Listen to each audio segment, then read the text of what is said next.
திண்டுக்கல் மாவட்டம் வேடசந்தூர் அருகே 16 கோடி மதிப்பீட்டில் பிரம்மாண்டமாக அமைக்கப்பட்ட இந்தியாவின் முதல் தேவாங்க சரணாலயம் திறக்கப்பட்டது. சுற்றுச்சூழல் காலநிலை மாற்றம் மற்றும் வனத்துறை கூடுதல் தலைமை செயலாளர் சுப்ரியா சாஹூ ரிப்பன் வெட்டி குத்துவிளக்கு ஏற்றி புதிய கட்டிடங்களை திறந்து வைத்தார். திருவள்ளூர் மாவட்டம் கும்மிடிப்பூண்டி அருகே செங்கல் சூளையில் கொத்தடிமைகளாக இருந்ததாக குழந்தைகள் உட்பட 78 பேரை வருவாய்த்துறை அதிகாரிகள் மீட்டு நடவடிக்கை எடுத்துள்ளனர். தொடர்ந்து அவர்களின் மறுவாழ்விற்கான உதவித்தொகை வழங்கப்பட்டு ரயில் மூலம் சொந்த மாநிலம் செல்ல ஏற்பாடு செய்யப்படும் என அதிகாரிகள் தெரிவித்துள்ளனர்.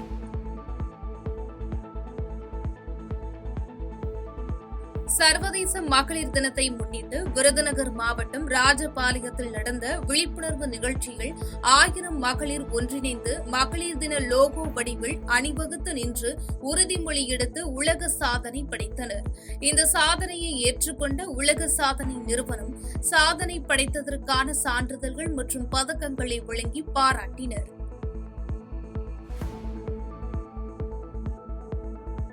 தருமபுரி மாவட்டம் மாரண்ட அள்ளி அருகே ஆளும் கட்சியின் அழுத்தத்தால் மூதாட்டியின் வீட்டை அதிகாரிகள் இடிக்க சென்றதாக கூறி மூதாட்டி தீக்குளிக்க முயன்றதால் பரபரப்பு ஏற்பட்டது.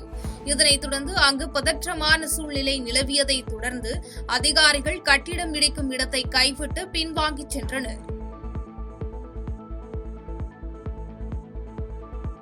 விழுப்புரம் மாவட்டம் செஞ்சி அருகே செங்கதிர் பழங்குடி இருளர் பெண்கள் கூட்டமைப்பு மற்றும் பல வகை பழங்குடியினர் சொசைட்டி இணைந்து நடத்திய அகில உலக பெண்கள் தின விழாவில் 500க்கும் மேற்பட்ட பழங்குடியின இருளர் பெண்கள் பங்கேற்றனர்.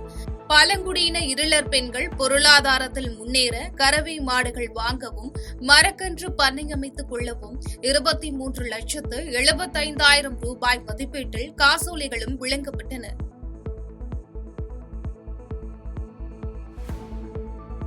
ராமநாதபுரம் மாவட்டத்தில் காங்கிரஸ் செயற்குழு கூட்டம் மாவட்ட தலைவர் ராஜாராம் பாண்டியன் தலைமையில் நடைபெற்றது. கூட்டத்தில் இலங்கை கடற்படை தொடர்ந்து தமிழக மீனவர்கள் தாக்கப்படுவதும் படகுகளை சேதப்படுத்துவதை கண்டித்தும் தேசிய ஊரக வேலை திட்டத்தில் மகாத்மா காந்தியின் பெயரை நீக்கியும் கிராம பெண்கள் பொருளாதாரத்தை சீர்குலைக்கும் ஒன்றிய பாஜக அரசை கண்டித்தும் தீர்மானம் நிறைவேற்றப்பட்டதாக தெரிவிக்கப்பட்டுள்ளது. பெரம்பலூர் சட்டமன்ற தொகுதியில் நாம் தமிழர் கட்சியின் சார்பில் போட்டியிடும் ஜான்சி ராணி தனது பரப்புரை பயணத்தை வேப்பந்தட்டை தாலுகா பகுதியிலிருந்து தொடங்கியுள்ளார். வேப்பந்தட்டை ஒன்றியத்திற்கு உட்பட்ட கல்லப்பட்டி, உடம்பியம் ஊராட்சிக்கு உட்பட்ட பகுதிகளில் வீடு வீடாக சென்று வாக்கு சேகரிப்பில் ஈடுபட்டார்.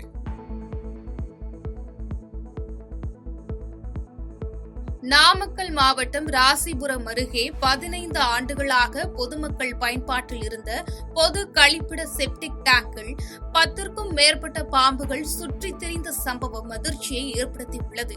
தகவல் அறிந்து சம்பவ இடத்திற்கு விரைந்த தீயணைப்புத் துறையினர் 7 பெரிய தண்ணி பாம்புகள் மற்றும் 10க்கும் மேற்பட்ட குட்டிகளை கழிவுநீர் தொட்டியிலிருந்து பிடித்து வனத்துறை வசம் ஒப்படைத்தனர்.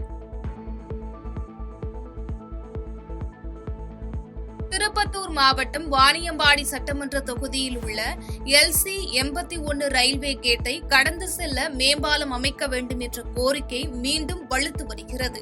மேம்பாலம் அமைக்க வேண்டும் என மக்களின் நீண்ட நாள் கோரிக்கையை வெறுமென வாக்குறுதிகளாக மட்டுமே ஒவ்வொரு தேர்தல்களிலும் இடம்பெறும் எனவும் இதுவரை எந்தவொரு நடவடிக்கையும் இல்லை எனவும் அப்பகுதி மக்கள் குற்றம் சாட்டினர். தமிழக சட்டமன்ற தேர்தல் நெருங்கி உள்ள சூழலில் சேலம் மாவட்டம் ஓமலூர் தொகுதியில் திமுக மற்றும் அதிமுக போட்டி போட்டுக்கொண்டு திட்ட பணிகளை தொடங்கி வைத்து வருகிறது. தொகுதிக்குள் தங்கள் செல்வாக்கை நிலைநாட்ட இரு தரப்பினரும் போட்டி போட்டுக்கொண்டு பூமி பூஜைகளை நடத்தி வருகின்றதாக கூறப்படுகிறது. செய்திகளை உடனுக்குடன் தெரிந்து கொள்ள கீழ்கண்ட கேபிள் மற்றும் DTH நெட்வொர்க்குகளில் எம்நாடு செய்தி தொலைக்காட்சியை காணுங்கள். பாதகம் செய்பவரை கண்டால் நாம் பயம் கொள்ளலாகாது பாப்பா. மோதி மிதித்து விடு பாப்பா, அவர் முகத்தில் உமிழ்ந்து விடு பாப்பா. அண்மை செய்திகளை உடனுக்குடன் தெரிந்து கொள்ள இணைந்திருங்கள் எம்நாடு தொலைக்காட்சியுடன்.